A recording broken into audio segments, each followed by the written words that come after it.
Naomi Carter reached into her purse and counted the money for the third time that morning. $23. Not 24. Not 25. Just $23. That was everything she had left until payday. It had to cover gas. It had to buy groceries. And somehow, it had to stretch for 4 more days. She slowly folded the bills back into her worn brown wallet and forced herself to smile before stepping through the employee entrance of Queens Memorial Hospital in Charlotte, North Carolina. No one inside that building needed to know how close she was to falling apart. To them, Naomi was always the dependable one. Always early, always calm, always smiling. The cafeteria supervisor who somehow remembered every nurse's coffee order and every doctor's favorite breakfast. But smiles can hide exhaustion. And Naomi had become an expert at hiding. She had no idea that before the day ended, one simple act of kindness would place her name in front of the most powerful people in the hospital. It would expose secrets no one expected. It would test her faith, her integrity, and her heart.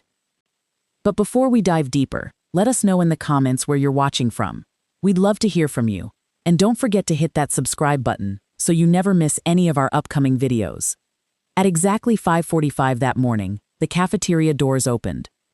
The familiar aroma of fresh biscuits, scrambled eggs, oatmeal, and coffee slowly drifted through the lobby. Within minutes, nurses finishing the night shift began lining up.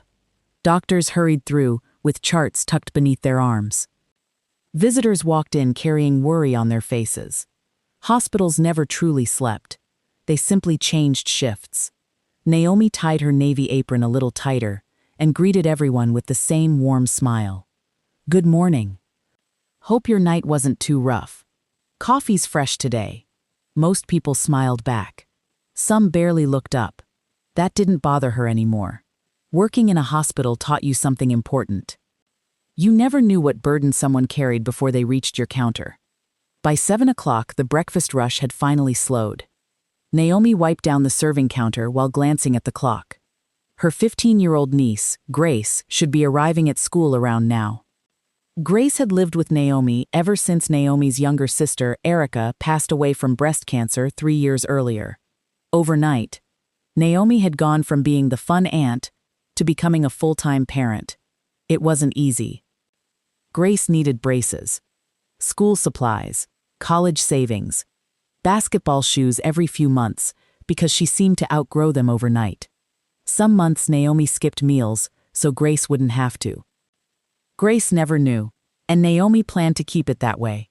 As she stacked clean trays, her phone vibrated. It was a text message from Grace. "Good luck today, Auntie. Love you." Naomi smiled. Then another message appeared. "Don't forget, tonight is FAFSA information night at school. Promise you'll come?" Naomi typed back immediately. Wouldn't miss it for the world. She hit send.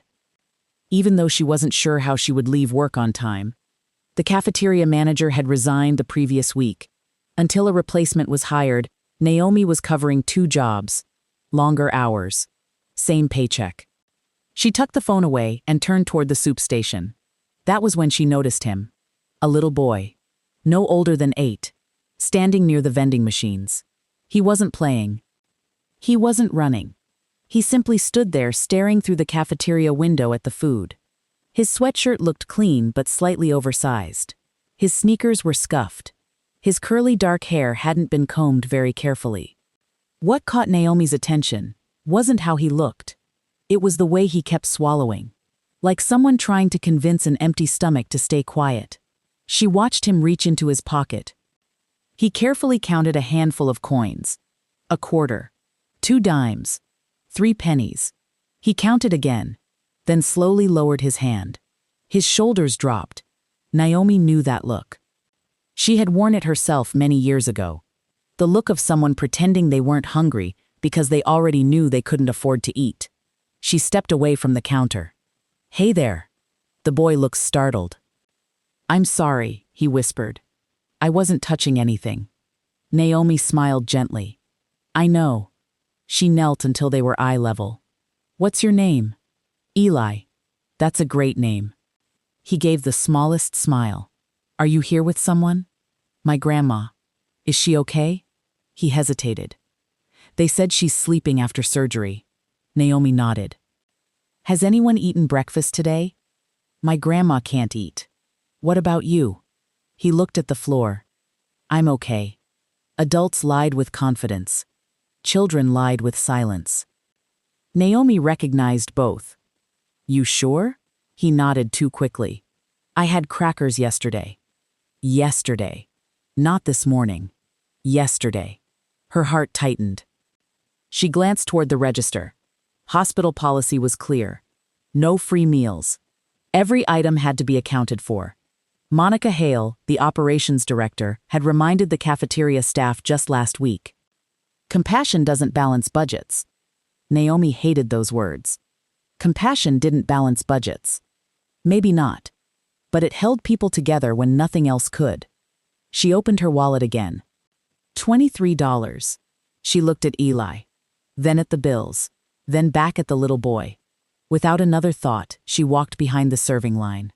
What do you like? His eyes grew wide. I don't have enough. I didn't ask that. He looked almost afraid to answer. Pancakes. And? Turkey sausage. And? He smiled for the first time. Chocolate milk. Naomi laughed. Now we're talking. 5 minutes later, Eli sat at a small corner table staring at the biggest breakfast he'd seen in weeks. Pancakes. Scrambled eggs. Turkey sausage. Fresh fruit. Chocolate milk. A blueberry muffin wrapped in a napkin. He looked at Naomi. Is all this really for me? It sure is. But why? She smiled. Because everyone deserves breakfast. The boy lowered his head. Before eating, he quietly folded his hands. Naomi couldn't hear the prayer, but she saw gratitude written across his face. It reminded her of Grace. It reminded her of her mother. It reminded her that sometimes the smallest meals carried the greatest blessings. She turned back toward the serving counter before anyone noticed. She didn't see the elderly woman in room 512 watching everything through the cafeteria security monitor connected to the patient television system. She didn't see the tears rolling down the woman's cheeks. And she definitely didn't know that the woman watching wasn't just another patient. She was someone whose next phone call could change Naomi Carter's life forever. The little boy never noticed the camera mounted high above the cafeteria entrance. To him, it was just another piece of hospital equipment. But hundreds of feet away, on the 5th floor of Queens Memorial Hospital, someone had witnessed every second of Naomi Carter's quiet act of kindness. Margaret Brooks slowly lowered the television remote from her trembling hand. She wasn't watching the morning news. She wasn't watching a movie. She had been flipping through the hospital's internal channels, trying to distract herself from the loneliness that always seemed to settle in after surgery. Instead, she had watched a stranger spend her own money to feed a hungry child. Margaret wiped away a tear before anyone could see. Not that anyone was there. The room was silent except for the steady rhythm of the heart monitor beside her bed. For the first time in days, she smiled. Margaret was 74 years old. Her silver hair framed a face that carried the quiet confidence of someone who had spent a lifetime making difficult decisions. To most people inside the hospital, she was simply another patient recovering from heart valve surgery. They greeted her politely, checked her blood pressure, adjusted her medication, asked if she needed another blanket. None of them knew who she really was, and Margaret preferred it that way. She had checked into the hospital under her late husband's last name instead of the family name that appeared on buildings, scholarships, and charitable foundations across North Carolina. She wanted no special treatment, no VIP suite, no red carpet attention, just honest care. After all, how could you know the true character of an organization if everyone behaved differently around wealthy people? For years, Margaret had quietly visited hospitals, nursing homes, and community clinics without revealing her identity. She believed kindness that required recognition wasn't kindness at all. It was performance.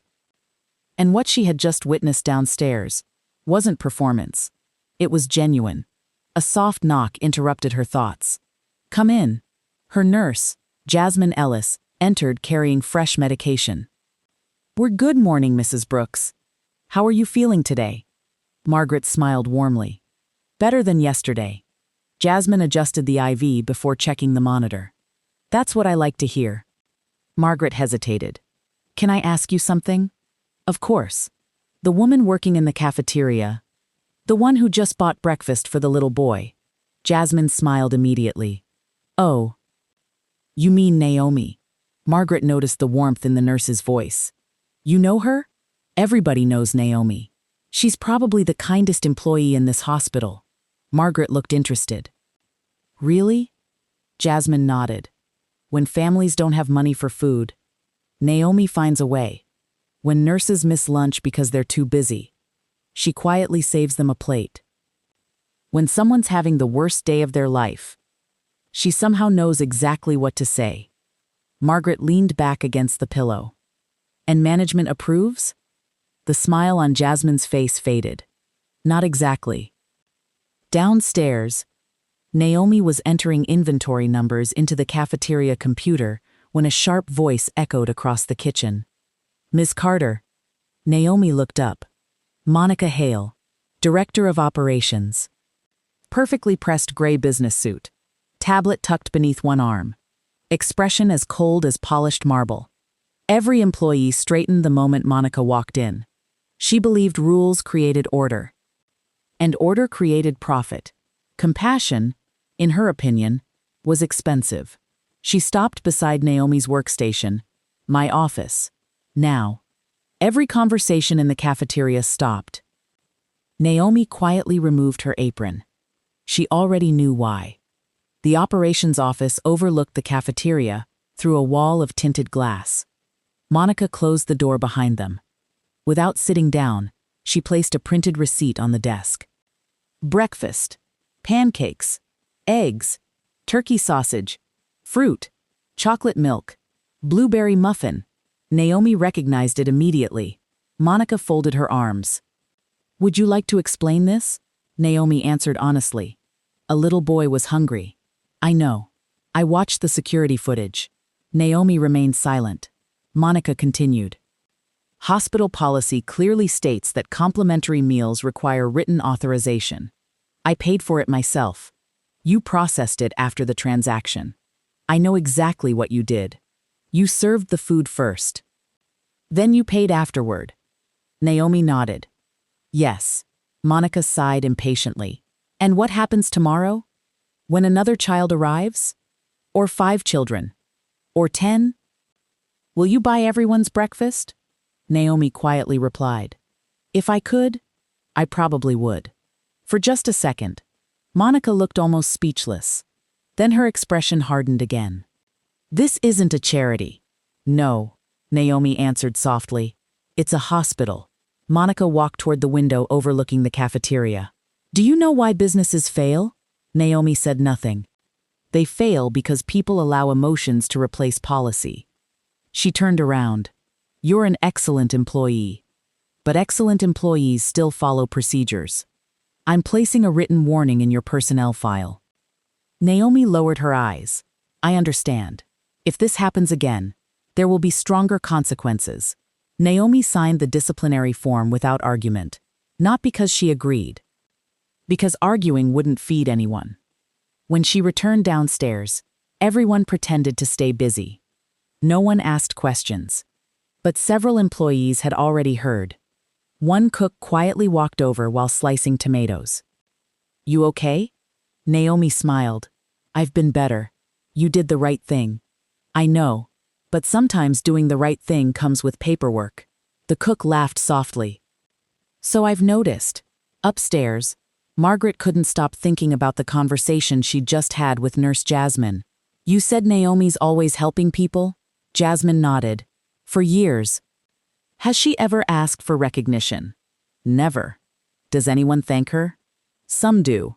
But honestly, most people don't even notice. Margaret stared out the hospital window. Cars moved through the busy streets below. Parents hurried children across crosswalks. Ambulances came and went. Thousands of people. Thousands of stories. Most would never make the news. Yet the people quietly changing lives every day were often invisible. She suddenly asked, Who owns this hospital now? Jasmine blinked. You don't know? Margaret smiled. I'd rather hear your answer. The Brooks Family Health Foundation. They've owned Queen's Memorial for almost 20 years. Margaret simply nodded. She already knew that. After all, her late husband had founded it, and she was now the majority trustee.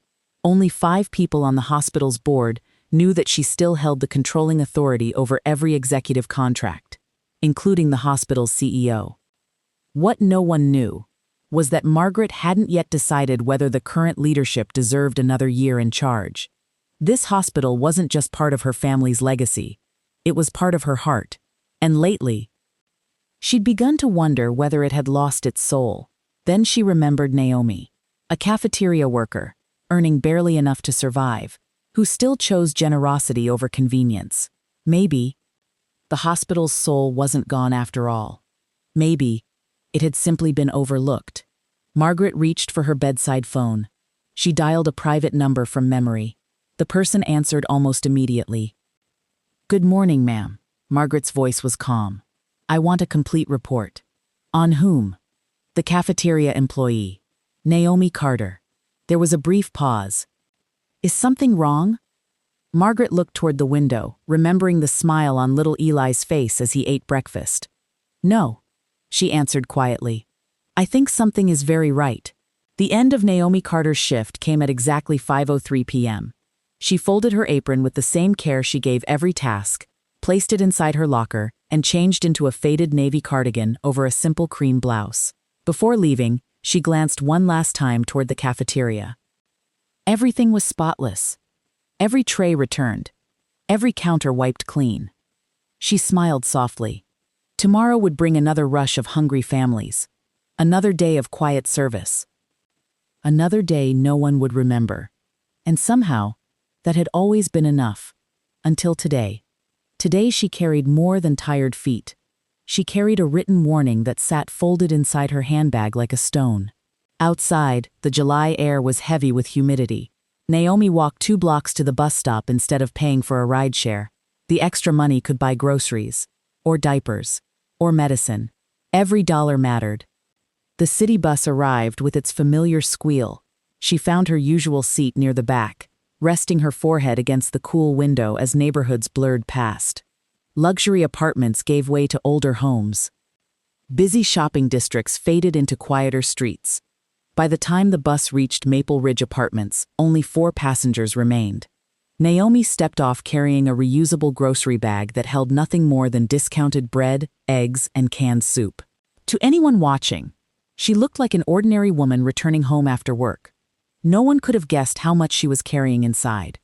Apartment 3B was small. 600 square feet. 2 bedrooms.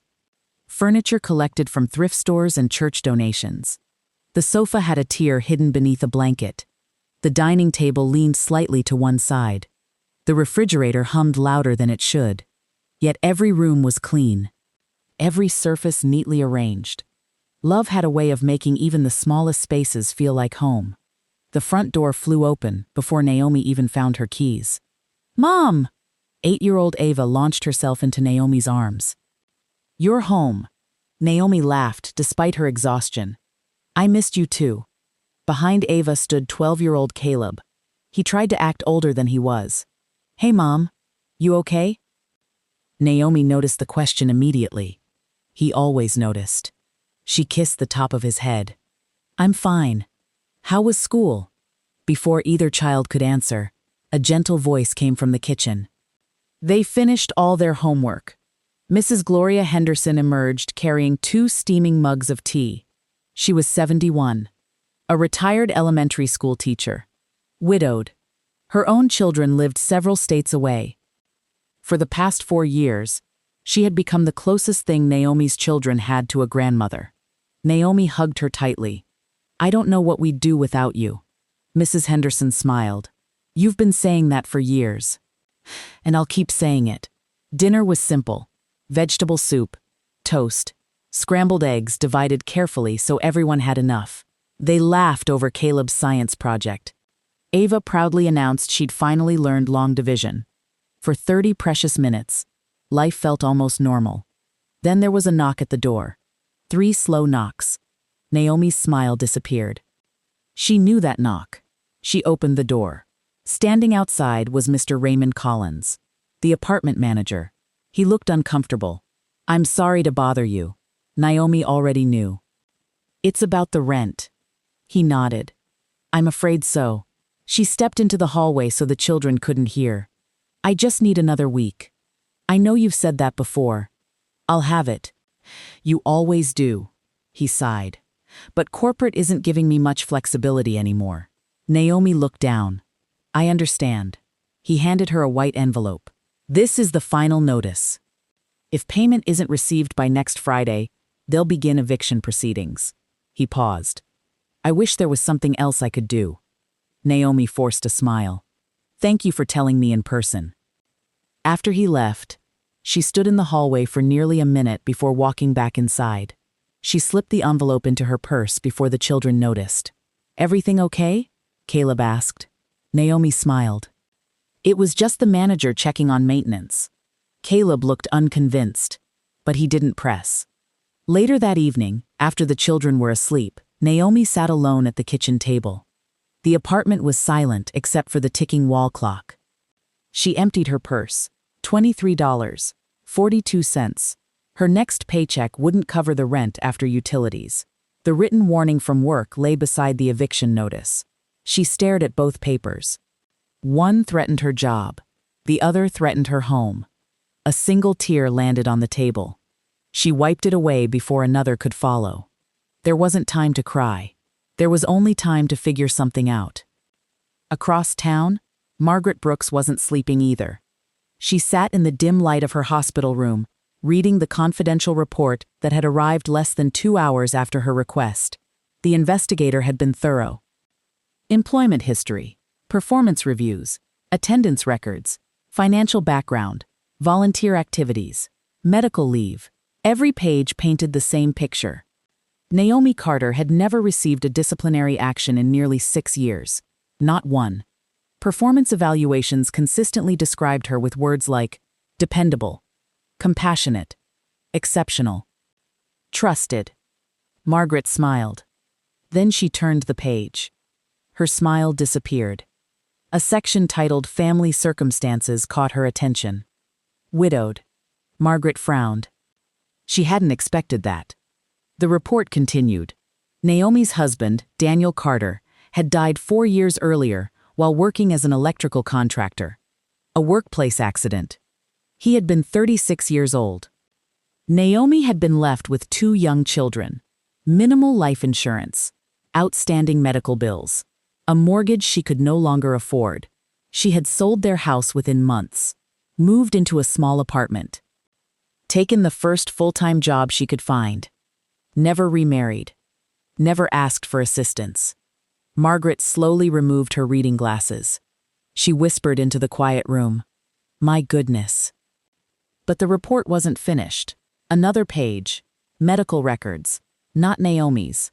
Her daughter Ava's. Margaret's eyes widened.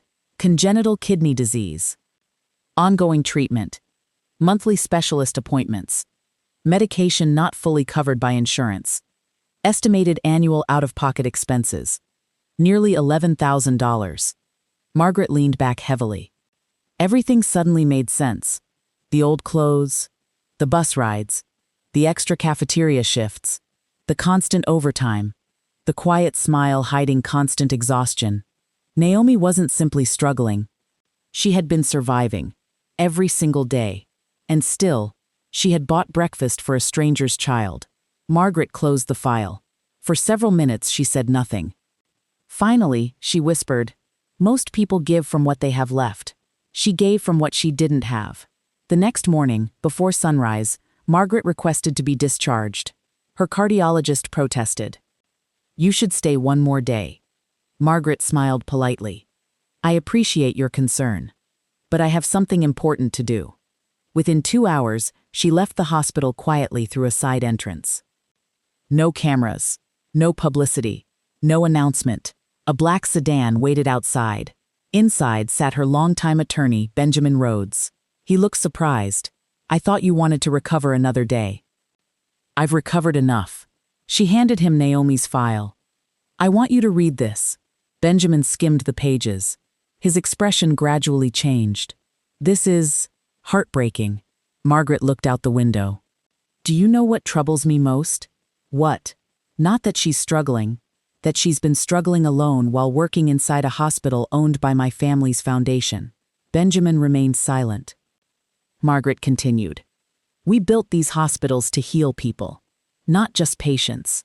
The people who serve here matter too. She turned toward him.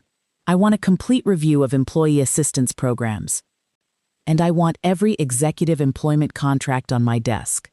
Benjamin blinked. Every contract? Yes. If leadership has forgotten what this hospital stands for, then leadership may need to change. Back at Queen's Memorial Hospital, Monica Hale walked into the executive conference room carrying her morning coffee. She had no idea that the woman she'd barely noticed in room 512 had just begun asking questions. Questions that would soon reach every level of hospital leadership. Questions that could end careers. Questions that all started with one breakfast. Monday morning arrived with its usual rhythm. Coffee machines hissed. Elevators chimed. Doctors hurried through the hallways with tablets tucked under their arms. Patients filled the waiting rooms. Families whispered prayers outside intensive care units. Queen's Memorial Hospital looked exactly as it always had. No one realized that one of the most influential people connected to the hospital had just walked through the front entrance. Margaret Brooks wore a simple beige cardigan, comfortable walking shoes, and carried a plain canvas tote bag. There were no bodyguards. No assistants. No luxury car parked outside. To everyone she passed, she looked like an elderly volunteer or perhaps a patient visiting a loved one. Exactly as she intended. She wasn't there to be recognized. She was there to observe. Instead of going to the executive offices, Margaret headed straight for the cafeteria. It was just after 8 a.m. Breakfast was in full swing. Lines stretched toward the entrance. Parents balanced trays while comforting anxious children. Nurses grabbed coffee between shifts.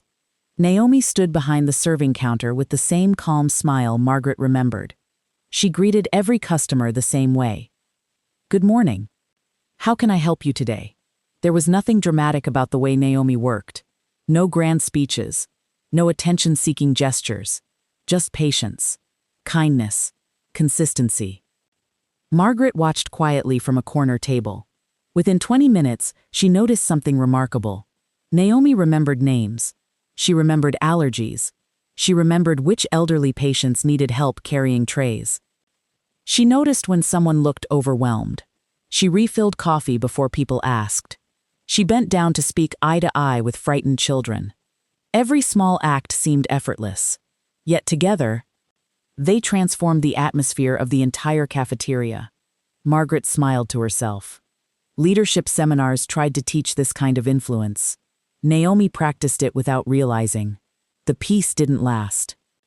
At precisely 8:37 a.m., Monica Hale entered the cafeteria. The room seemed to stiffen. Employees straightened their backs. Conversations became quieter. Monica walked directly toward Naomi. Ms. Carter. Naomi turned immediately. Yes, Ms. Hale? I reviewed yesterday's inventory. Naomi waited. There are discrepancies. I counted everything before leaving. I'm aware of that. Monica held up a clipboard. You recorded 6 cartons of milk. There were actually 5. Naomi frowned slightly. I'll recount them. You should have done that yesterday. I'm sorry. Monica didn't lower her voice. Accuracy isn't optional. Several customers looked over. A young cashier lowered her eyes. Naomi remained respectful. I understand. Monica continued. This is exactly why procedures exist. If small mistakes are ignored, they become larger ones. The cafeteria had grown almost silent. Margaret watched every face. No one looked surprised. That disturbed her more than the conversation itself. This wasn't unusual. This was routine. Naomi quietly walked to the refrigerator. She counted again. 1, 2, 3, 4, 5. Then she looked behind the bottom shelf. There it was. The 6th carton had rolled backward where it couldn't be seen from the front. She carefully carried it to Monica. Monica adjusted the clipboard. Good. Then update the storage arrangement so it doesn't happen again. She turned and walked away. No apology, no acknowledgement, nothing. Naomi simply placed the milk back in the refrigerator and returned to serving breakfast. Next, please. Her voice remained gentle, as though nothing had happened. Margaret felt something tighten in her chest. Not anger. Disappointment. Real leadership wasn't measured by how someone treated executives. It was measured by how they treated people with no power.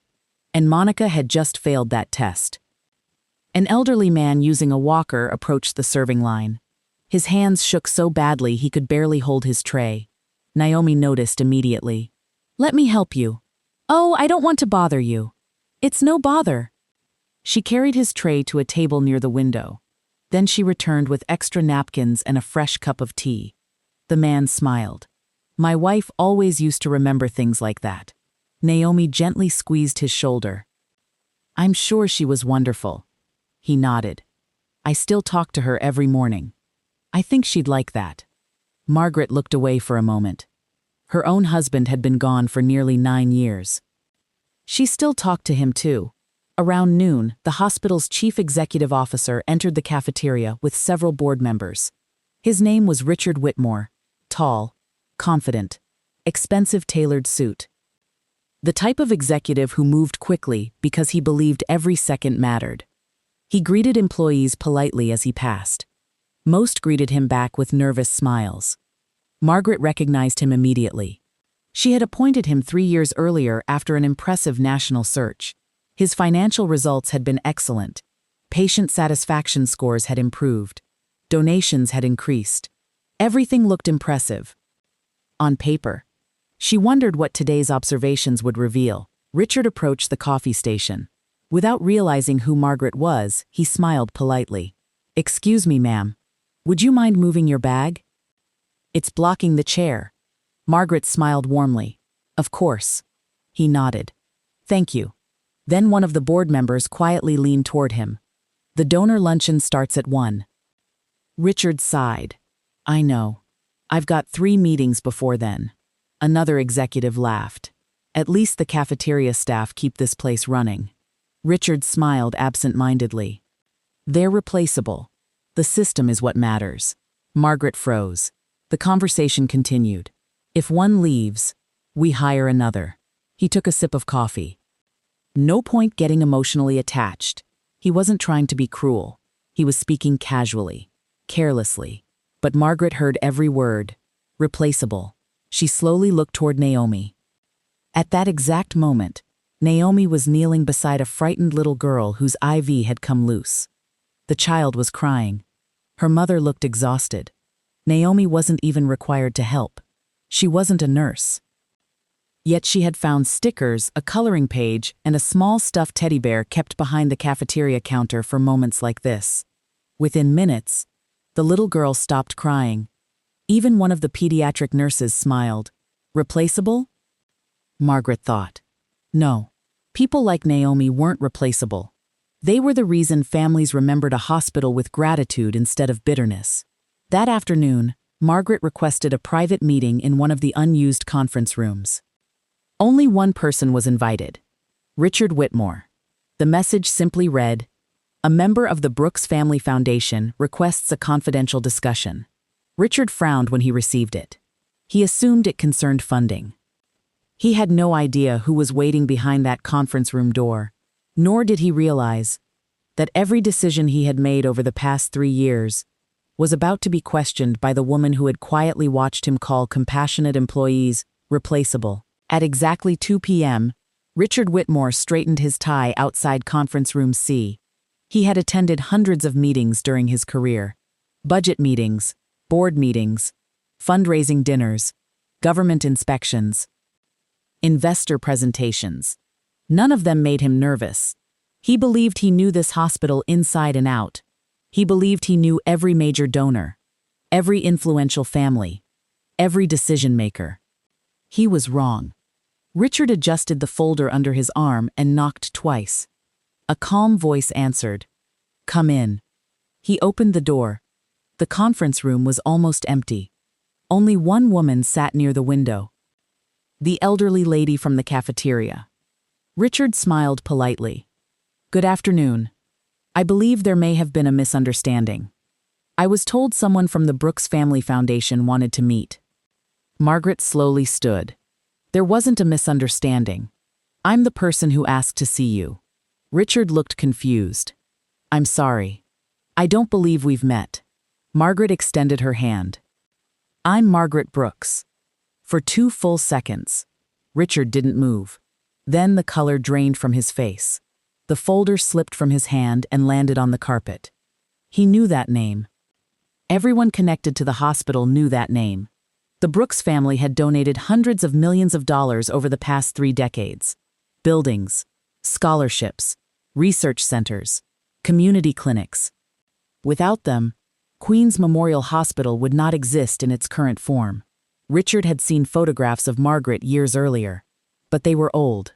He had never expected her to appear alone, wearing a simple cardigan, without an entourage. His voice became noticeably quieter. "Mrs. Brooks. I had no idea." Margaret smiled politely. "I know. Please. Have a seat." Richard sat carefully. For the first time in years, he wasn't in control of the room. Margaret poured 2 cups of tea. No assistant, no secretary. Just silence. Finally she spoke. "I spent 4 days here recovering from surgery." Richard nodded. "I hope your stay was comfortable." "It was educational." He hesitated. "I'm glad to hear that. I wonder if you will be once we're finished." The room became still. Margaret folded her hands. "When my husband and I helped establish this hospital, we had one purpose: to heal. Not merely to treat disease, but to care for human beings." Richard nodded again. "That mission still guides us." Margaret looked directly into his eyes. "Does it?" He swallowed. "I believe so." She reached into her tote bag and placed a thin folder on the table. Inside were printed photographs, security camera images, Naomi helping Eli, Naomi carrying an elderly man's tray, Naomi comforting the frightened little girl. Then another photograph, Monica publicly correcting Naomi over the milk cartons. Richard stared silently. Margaret asked, "How many times have you visited the cafeteria this year?" He blinked. "I couldn't say." "How many conversations have you had with the people who prepare meals for grieving families?" "I rely on department managers." Margaret nodded. "I thought you might." She leaned forward. "Yesterday I heard you describe cafeteria employees as replaceable." Richard's eyes widened. His heart seemed to stop. He remembered saying it, carelessly, without thinking. It was taken out of context. Margaret didn't raise her voice. I heard every word. Silence. Long, painful silence. Finally, Richard spoke. "I owe you an apology." Margaret answered immediately. "No, you owe them one." She pointed toward the cafeteria below, visible through the conference room window. The people who arrive before sunrise. The people who stay after midnight. The people whose names executives rarely learn. Richard lowered his head. He couldn't defend himself. Because she was right. At that same moment, 3 miles away, Naomi sat inside the pediatric nephrology clinic with Ava. The little girl swung her feet beneath the examination table. She smiled despite everything. "Mom, can we get ice cream afterward?" Naomi smiled. "If the doctor says you've been brave." "I've always been brave." "You have." Dr. Melissa Grant entered carrying a tablet. She greeted Ava warmly before turning serious. "Naomi, I've reviewed the latest test results." Naomi's stomach tightened. The doctor continued carefully. "Ava's kidney function has declined faster than we expected." The room became very quiet. "We're going to need to move her higher on the transplant list." Naomi squeezed her daughter's hand. Ava looked between the adults. "Am I getting sicker?" The doctor knelt beside her. "We're going to do everything we can to help you." Ava nodded bravely. Okay. She trusted adults. Children often did. Naomi wished she still could. After Ava stepped into the hallway to choose a sticker, Dr. Grant closed the examination room door. "I'm worried." Naomi whispered. "How long? If we don't find a donor?" "Months." Naomi felt the room tilt. "There are new medications, but insurance has denied coverage twice." "The appeal is still pending." Naomi covered her mouth. "How much?" The doctor hesitated. "Nearly $2,400 each month." Naomi closed her eyes. She barely managed rent. $2,400 might as well have been $2 million. "I'll find a way." She wasn't sure how. But mothers rarely allow themselves any other answer. Back at the hospital, Margaret opened another folder. This contains every performance review Naomi Carter has received. Richard recognized the name immediately. The cafeteria employee? Yes. 6 years. No disciplinary actions. Outstanding evaluations. Perfect attendance except when caring for her dying husband. Richard slowly turned the pages. Everything was excellent. Then he reached the final document. The written warning Monica had issued. Reason: unauthorized meal provided to visitor. Richard frowned. "Is this the child from the security footage?" Margaret nodded. The employee paid with her own money. Richard looked confused. Then why was she disciplined? Margaret waited. He pressed the intercom. "Please ask Monica Hale to join us immediately." 10 minutes later, Monica entered confidently. She smiled when she saw Richard. Then she noticed Margaret. She assumed Margaret was another donor. "Good afternoon." Richard didn't smile back. "Please sit down." Monica sensed something was wrong. Richard slid Naomi's disciplinary report across the table. "Did you issue this?" "Yes." "Why?" "She violated cafeteria procedure." "Did the hospital lose money?" "No." "Did the patient complain?" "No." "Did anyone file a grievance?" "No." Richard asked one final question. "Did she personally pay for the meal?" Monica answered quietly, "Yes." Richard looked at her for a long moment. Then he tore the written warning in half. Once. Twice. Again. He dropped the pieces into the trash. "This disciplinary action is rescinded." Monica stared in disbelief. "But policy," Richard interrupted. "Policy exists to support our mission. It does not replace it." Margaret watched silently. For the first time that day, she saw genuine humility in Richard's eyes. Perhaps he was capable of change after all. Neither Monica nor Richard knew that Naomi wasn't even at work. She was sitting in a hospital parking lot, holding her daughter close, trying to smile while silently wondering how she would save her child's life. And somewhere above them, God was already putting people in motion whose paths were about to collide in a way none of them could imagine. The following Saturday morning, Naomi Carter woke before sunrise. Not because she had to work, because worry had become her alarm clock. She lay still for a moment, listening. The apartment was quiet. Ava's soft breathing drifted from the next room. Caleb was still asleep, one arm hanging off the side of his bed. For a few precious seconds, everything felt peaceful. Then reality returned. The rent was overdue. The eviction notice sat hidden inside the kitchen drawer. Ava's medication would run out in 5 days, and another hospital appointment was scheduled for Tuesday. Naomi whispered a short prayer before getting out of bed. "Lord, I don't know how you're going to make a way, but I know you can." By 7 o'clock, the tiny apartment smelled of cinnamon oatmeal. Caleb was setting the table, while Ava carefully arranged mismatched spoons. Mrs. Gloria Henderson knocked gently before letting herself in. "I brought fresh biscuits." Ava clapped her hands. "Grandma Gloria." The older woman laughed. "I think someone's happy to see me." Naomi smiled. "You spoil them. They deserve spoiling." For a little while, laughter replaced fear. No one mentioned money. No one mentioned hospitals. No one mentioned the future. Sometimes, love looked like pretending everything was okay long enough for children to enjoy breakfast. Across town, a black sedan slowed to a stop outside Maple Ridge Apartments. Margaret Brooks looked through the window. The building was older than she expected. Paint peeled from the railings. Several mailboxes hung crooked. The playground consisted of one aging swing set and a faded plastic slide. Benjamin Rhodes glanced at her. "Are you sure about this?" Margaret nodded. "I've spent too many years reading reports. Today I want to see reality." They stepped out quietly. No cameras. No security team.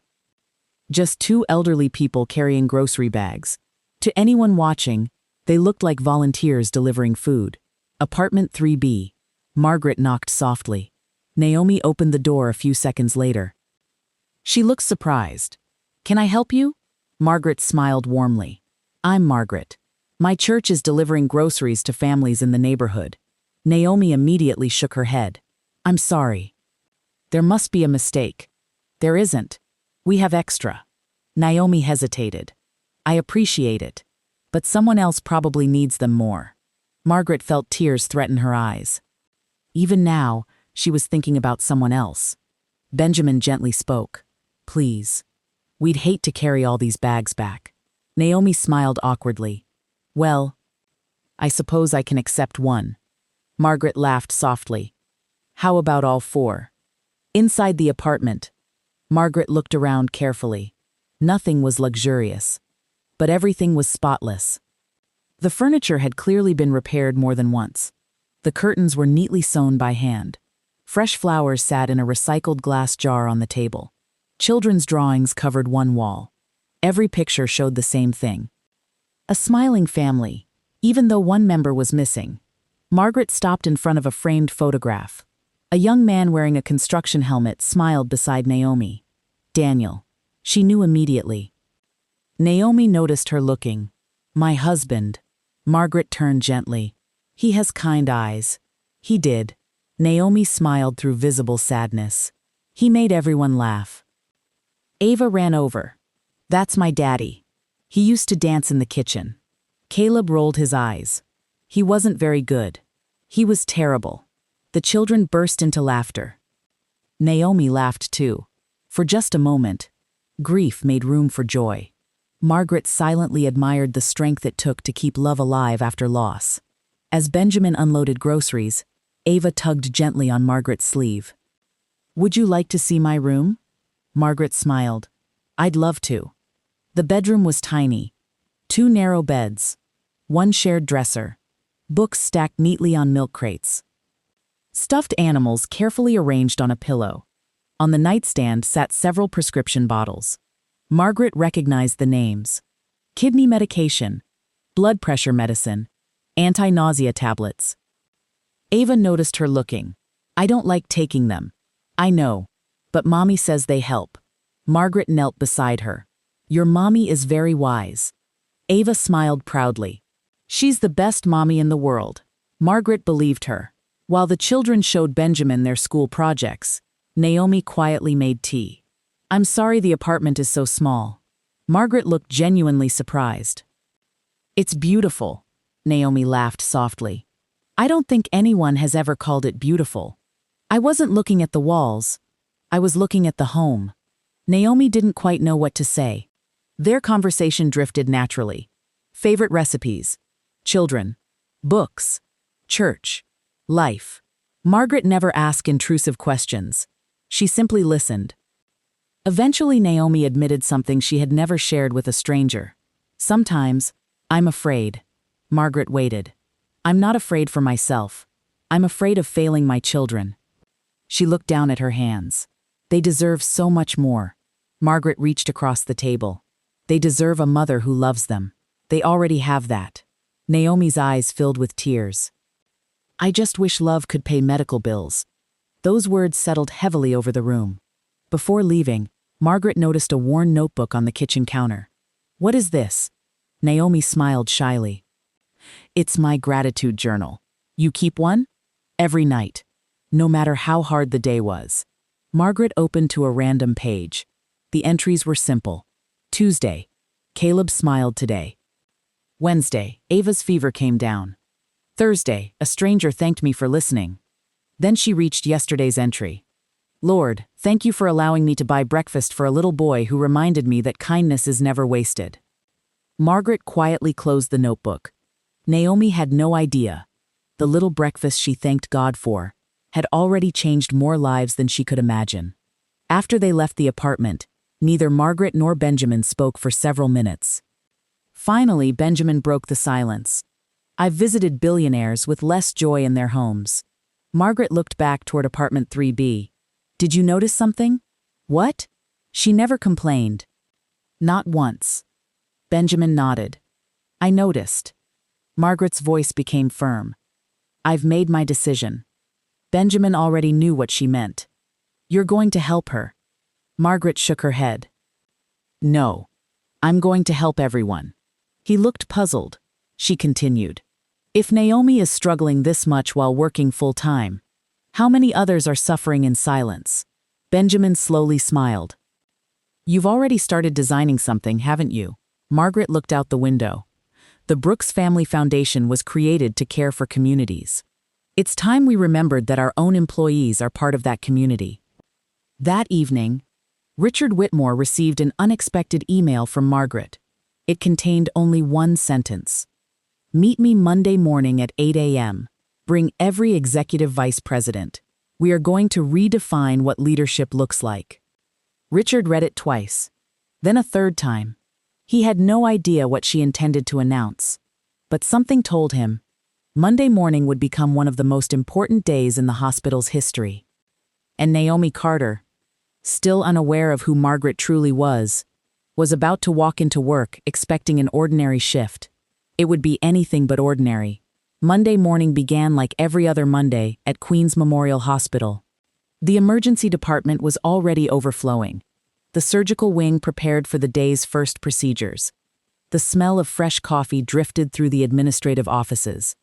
But on the executive floor, there was an unusual tension. Every vice president had received the same message from CEO Richard Whitmore late the night before. Mandatory executive leadership meeting. 8 a.m., attendance required. No agenda. No explanation. No one knew why. At 7:55 a.m., the boardroom slowly filled. Monica Hale entered carrying her tablet and a stack of reports. She noticed something unusual. Richard wasn't speaking to anyone. Normally, before meetings, he joked with department heads or reviewed financial reports. Today, he simply stood near the window, quietly waiting. At exactly 8 o'clock, the conference room doors opened. Margaret Brooks walked inside. The room fell silent. Every executive immediately stood. Some had only seen photographs of her. Others had never met her at all. Richard stepped forward. "Good morning, Mrs. Brooks." Margaret smiled gently. "Please, sit." No one argued. She remained standing. Instead of opening a presentation, she placed a single breakfast tray on the conference table.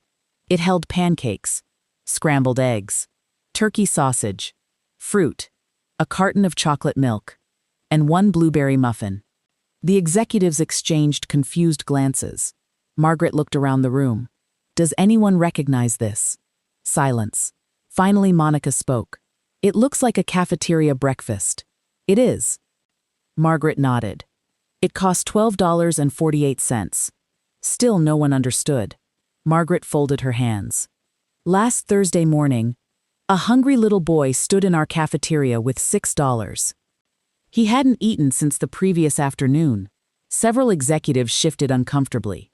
He wasn't admitted. He wasn't a paying patient. He was simply waiting while his mother underwent emergency surgery. Margaret paused. A cafeteria employee quietly paid the difference. She let the silence linger. For $12.48. A frightened child received breakfast. She looked around the room. And for that act, she received a disciplinary warning. The room became painfully quiet. Margaret continued. "I spent 4 days recovering inside this hospital. I watched your employees. I watched your leaders, and I learned something." She looked directly at everyone. "Our greatest assets are not MRI machines. They are not buildings. They are not fundraising campaigns. They are not quarterly financial reports." She gently tapped the breakfast tray. "Our greatest asset is the human being who chooses compassion when no one is watching." Richard slowly lowered his eyes.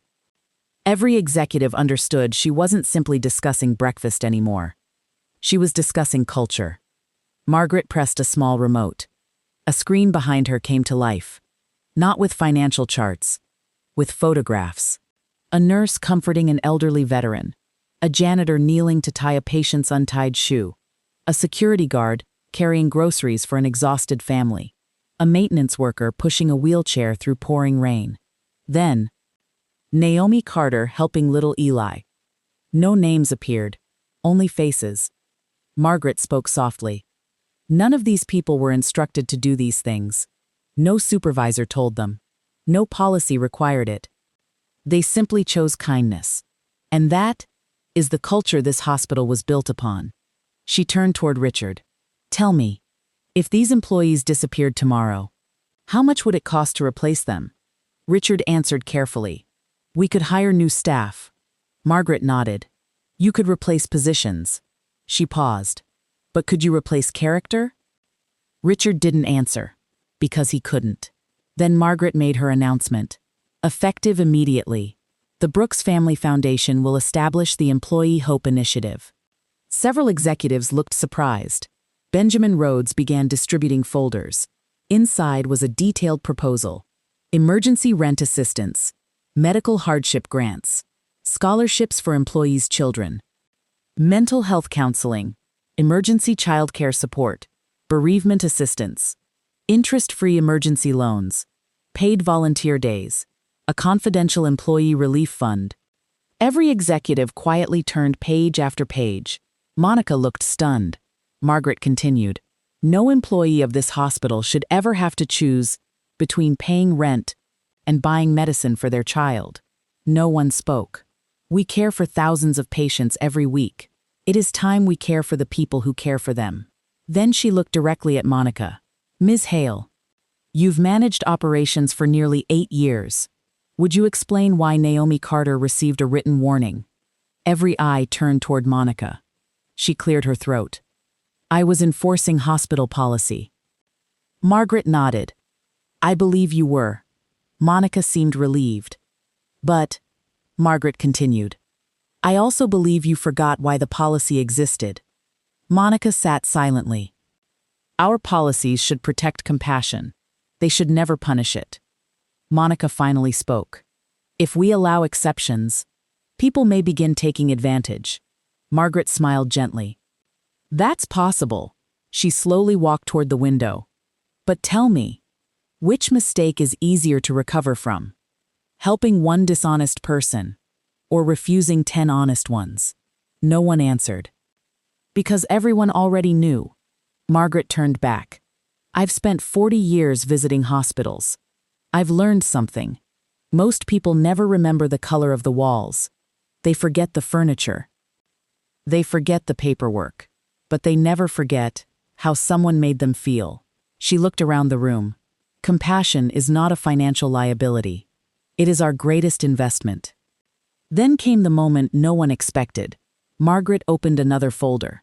I asked for payroll records. Several executives looked confused. She continued. Do you know how much Naomi Carter earns? Silence. She read the number aloud. A few executives exchanged uncomfortable glances. Then Margaret asked quietly, would any of you be able to raise 2 children, pay rent, and afford a chronically ill child's medication on that salary? No one answered. Not Richard. Not Monica. Not anyone. Margaret closed the folder. I visited Naomi's home.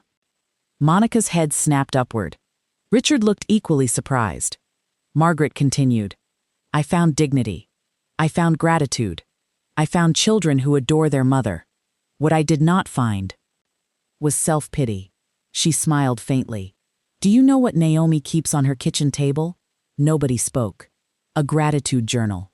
The day after she was disciplined, she thanked God for giving her enough money to feed someone else's child. Several executives quietly wiped away tears. Even Richard struggled to maintain his composure. Margaret looked toward Monica one final time. I do not believe you are a cruel person. I believe you became so focused on protecting procedures that you stopped seeing people. Monica's eyes filled with tears. For the first time in years, she wasn't thinking about reports, or inventory, or efficiency. She was thinking about Naomi. about the embarrassment in the cafeteria, about the apology she had never offered. Margaret returned to the head of the table. This hospital will continue measuring financial performance. But beginning today, every executive bonus will also depend on employee well-being, retention, and compassion scores. The room went completely still. No one had expected that. Compassion was now measurable and accountable. Downstairs, completely unaware of what was happening upstairs, Naomi smiled as she handed an elderly patient a warm bowl of oatmeal. Have a wonderful morning. She still believed she was just another cafeteria employee. She had no idea that in a boardroom above her, the entire leadership of Queen's Memorial Hospital had just begun changing because of her example. And before the day was over, she would receive an invitation that would alter the course of her life forever. The lunch rush had just begun. Trays moved steadily along the serving line. Children pointed excitedly at desserts. Doctors grabbed sandwiches between surgeries. Nurses hurried in for coffee before returning to their patients. For Naomi Carter, it felt like any other Monday. She had no idea that, upstairs, an executive meeting had just ended with complete silence. Not because people had nothing to say, but because every person in that room was questioning the kind of leader they had become. Monica Hale remained seated long after everyone else had left. The conference room was empty now. Only the untouched breakfast tray remained in the center of the table. $12.48. She stared at it. Such a small amount. Yet it had exposed something she had spent years ignoring. She remembered the day she accepted the promotion to Director of Operations. She had promised herself she would never allow emotion to interfere with efficiency. She believed discipline created excellence. Rules created fairness. Consistency created success. Somewhere along the way, she had stopped asking whether those rules were still serving people, or whether people had simply become servants to the rules. Richard quietly walked back into the room. "You all right?" Monica didn't answer immediately. "I embarrassed her." Richard nodded. "Yes. I never even apologized." "No. I thought I was protecting the hospital." Richard sighed. "So did I." Neither of them spoke for several moments. Finally, Richard said, "Mrs. Brooks asked us to change. I think she also expects us to begin today." Monica slowly stood. "I know where I need to go. Downstairs." Naomi was helping an elderly woman carry 2 bowls of soup when she heard footsteps behind her. The cafeteria became strangely quiet. Employees glanced toward the entrance. Monica Hale was walking directly toward the serving line. Naomi immediately set the tray down. "Good afternoon, Miss Hale." Monica looked at her for a long moment. Then, to everyone's astonishment, she said, "Naomi, may we talk?" "Of course." Monica took a slow breath. "I'd like everyone to hear this." The entire cafeteria stopped. Cashiers paused. Cooks looked through the kitchen window. Even several customers turned around. Naomi looked confused. Monica spoke clearly. "Last Thursday, I corrected you in front of your coworkers." Naomi nodded gently. "Yes. I was wrong." The words echoed across the cafeteria. "I should never have spoken to you that way. I should have listened before making assumptions. And I should have apologized immediately after discovering my mistake." Naomi blinked.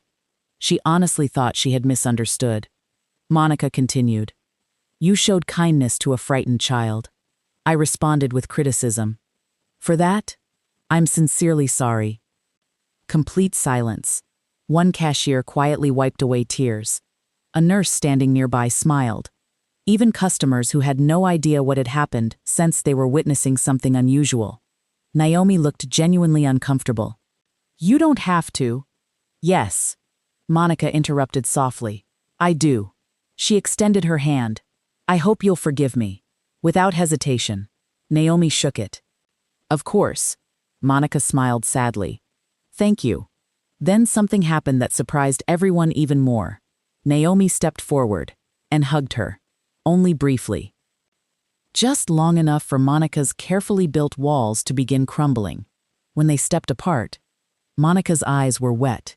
She quietly whispered, I don't deserve that. Naomi smiled. Maybe not. But everyone deserves another chance.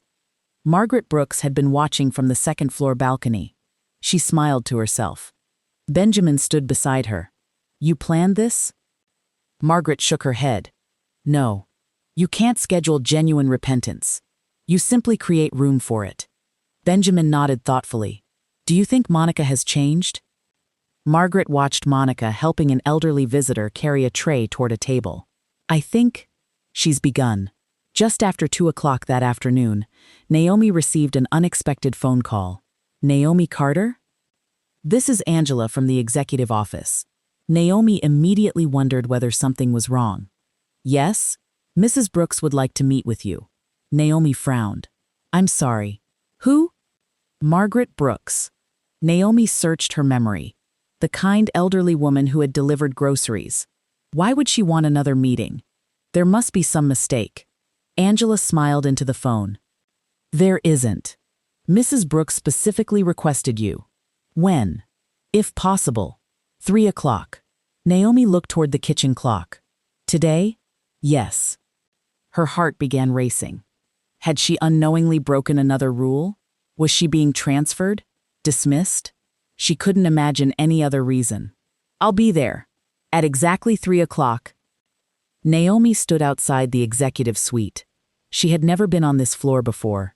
The carpet felt softer. The artwork looked expensive. Everything seemed far removed from the cafeteria downstairs. Angela opened the large conference room doors. You can go in. Naomi stepped inside. Her eyes widened.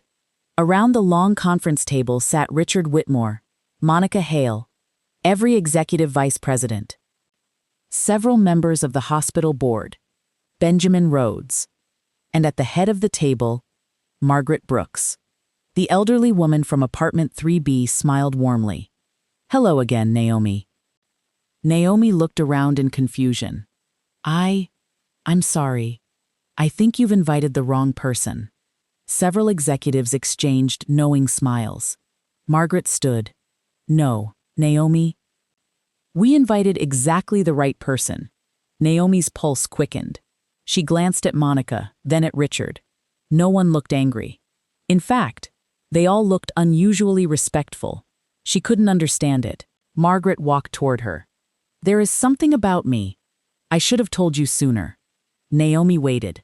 Margaret smiled gently. My husband and I founded the Brooks Family Foundation. Naomi nodded politely, still not fully understanding. Margaret continued. The foundation owns Queen's Memorial Hospital. Naomi stared at her. I'm one of the trustees. Another pause. And as of today, I am the acting chair of its governing board. The room was completely silent. Naomi's lips parted. Her knees felt weak. She looked from Margaret to Richard, to Monica, and back again. The woman who had sat at her kitchen table, drunk tea from chipped mugs, carried grocery bags into her apartment, was one of the most powerful people connected to the hospital. Naomi whispered, You knew. Margaret nodded. I knew. You knew about my children? Yes. My husband? Yes. My daughter's illness? Margaret's eyes filled with compassion. Yes. Naomi struggled to find words. Why? Margaret took both of Naomi's hands. Because before I could change this hospital, I needed to understand the people who give it its heart. Naomi stood speechless. She still had no idea that the next words Margaret was about to speak would change her family's future forever. Naomi Carter stood frozen. Her hands were still gently held in Margaret Brooks' own. The conference room was so quiet that the faint hum of the air conditioner seemed unusually loud. Naomi searched Margaret's face. She wasn't looking for wealth or power. She was looking for an explanation. Finally, she whispered, You came to my apartment, knowing who you were. Margaret nodded. Yes. You let my children think you were from a church. I did. Why? Margaret smiled softly. Because if I had arrived as the chair of the governing board, you would have cleaned differently. You would have spoken differently. You would have treated me differently. She gently squeezed Naomi's hands. I wanted to meet the real Naomi Carter. A tear rolled down Naomi's cheek. You did. Margaret stepped back and addressed everyone in the room. I've spent the last week asking myself a difficult question. What is the purpose of wealth? No one answered. If wealth exists only to make comfortable people more comfortable, then it has failed. She paused. But if it can restore hope, then it becomes a blessing. She turned toward Naomi again. Your kindness reminded me why my husband and I built this foundation. Benjamin Rhodes stood and placed a leather portfolio on the conference table. Inside were several documents. Margaret looked at Naomi. I have 3 announcements. Naomi shook her head slightly. You don't have to do anything for me. Margaret smiled. I know. That's exactly why I want to. She held up the first document. Effective immediately. Your written warning has been permanently removed from your employment record. Naomi looked toward Monica. Monica smiled warmly. It should never have been there. Naomi nodded gratefully. Thank you. Margaret lifted the second document. Beginning next month, the Brooks Family Foundation is launching the Employee Hope Initiative. She briefly explained the program. Emergency financial assistance, medical grants, child care support, educational scholarships, housing assistance, confidential counseling. Every hospital employee facing genuine hardship would now have somewhere to turn. Naomi smiled through tears. That will help so many people. Margaret noticed something. Naomi hadn't asked whether she qualified. She was thinking about everyone else. Again, Richard quietly spoke. Mrs. Brooks. May I? Margaret nodded. Richard stood. I owe you an apology, Naomi. She looked surprised. I judged leadership by numbers. I forgot that compassion is also a measurable success. He took a deep breath. I'm sorry. Naomi smiled gently. I forgive you. Richard felt an unexpected weight lift from his shoulders. Margaret picked up the final envelope. It was thicker than the others. She looked directly at Naomi. This decision is personal. Naomi's heart began pounding. Margaret continued. When I visited your apartment, I met 2 extraordinary children. I also met a mother carrying burdens no one should carry alone. She slowly handed Naomi the envelope. Please, open it. Naomi carefully unfolded the letter. Her eyes moved slowly across the page. Then stopped. She blinked. Read it again. Looked up. There has to be some mistake. There isn't. I can't. Margaret smiled. Read it aloud. Naomi's voice trembled. The Brooks Family Foundation agrees to establish a full medical trust covering all approved treatment expenses for Ava Carter. Her voice broke. She couldn't continue. Margaret finished reading for her, including medication, specialist care, transplant-related expenses, rehabilitation, and follow-up treatment until adulthood. The room fell silent. Naomi covered her mouth. No. This can't be real. It is. Benjamin added quietly. The trust becomes active immediately. You'll never receive another bill for Ava's approved treatment. Naomi collapsed into the nearest chair. Years of fear. Sleepless nights. Impossible calculations. Secret tears after the children had fallen asleep. They all seemed to crash into one overwhelming moment. She wept openly. Not politely. Not quietly. The kind of tears that come when hope returns after you've almost stopped believing it ever would. No one interrupted her. Even the executives lowered their eyes. Some quietly wiped away tears of their own. After several minutes, Naomi looked up. I don't know how to thank you. Margaret walked over and knelt beside her chair despite her recent surgery. You already have. Naomi looked confused. Margaret smiled. The morning you fed that little boy, you reminded an old woman what this hospital was supposed to be. Just then, Benjamin cleared his throat. There is one more matter. Naomi looked puzzled. What now? Margaret laughed softly. I've been thinking about that gratitude journal. Naomi smiled shyly. I didn't know you'd read it. I only read 1 page. And it changed me. Margaret looked toward Richard. I've decided every new employee hired at Queen's Memorial will attend a new orientation. Richard nodded. We've already begun planning it. Margaret continued. It will be called the Naomi Standard. Naomi's eyes widened. No, you can't name something after me. Margaret smiled. We already have. The program will teach one simple principle. She looked around the room. Every person who walks through these doors deserves to be treated as though they matter. She turned back to Naomi. Because they do. The executives began applauding. Slowly at first, then louder. Not because Naomi had become famous, but because every person in the room knew they had just witnessed something rare. A life defined not by titles, or wealth, or influence, but by quiet faithfulness. Later that afternoon, Naomi returned to the cafeteria. She tied on her apron, picked up a serving spoon, and smiled at the next customer. What can I get for you today? The young cashier whispered, You could probably work anywhere now. Naomi smiled. Maybe. But people still get hungry here. The cashier laughed. You really aren't going to change, are you? Naomi looked toward the dining room, where another frightened child sat beside an anxious parent. I hope not. That evening, Margaret sat alone on the porch of her home, watching the sun disappear behind the trees.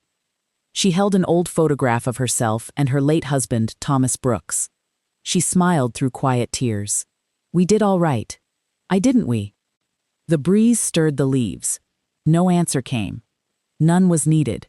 Because somewhere across the city, a little girl named Ava was sleeping peacefully. Her mother wasn't crying over unpaid medical bills for the first time in years. And a hospital had begun remembering that healing always starts with compassion. Sometimes, all it takes to change an institution is one person willing to spend $12.48 on a hungry child. Every story has an ending, but its message can stay with us forever.